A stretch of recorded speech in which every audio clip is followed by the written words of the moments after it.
پاکستان تحریک انصاف نن دعوه کړې ده چې اسلام آباد په ما باندې قاتلانه حمله شوې د سونو په شمیره کې په لږ موجل شوي او د زرګونو په شمیره کې نیول شوي دي او د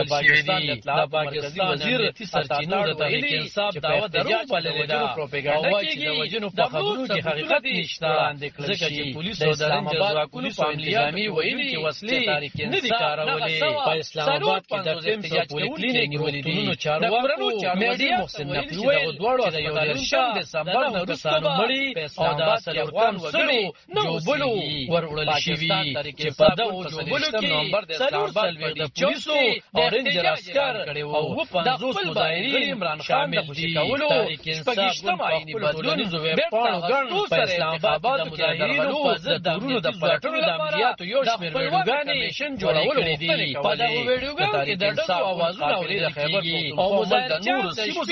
اسلام آباد رواني شوی د وخی په اسلام آباد قاتلو مشري احتجاج پر زرګونو پښمیر کې مهربانه بوشا خیبر کولا د بلابل برغونه ورغلی او رنجرز او پولیس سره د خوي د ګل مشر عمران خان دی په 28 نومبر نا وخت د تاریخ چوک رسیدلې مرکزی حکومت دعوت لپاره په اسلام آباد کې پوښ پځې کړو او دعوی کړو چې تیر شو کسانو جسدونه شامل ورول شوی خو پیټي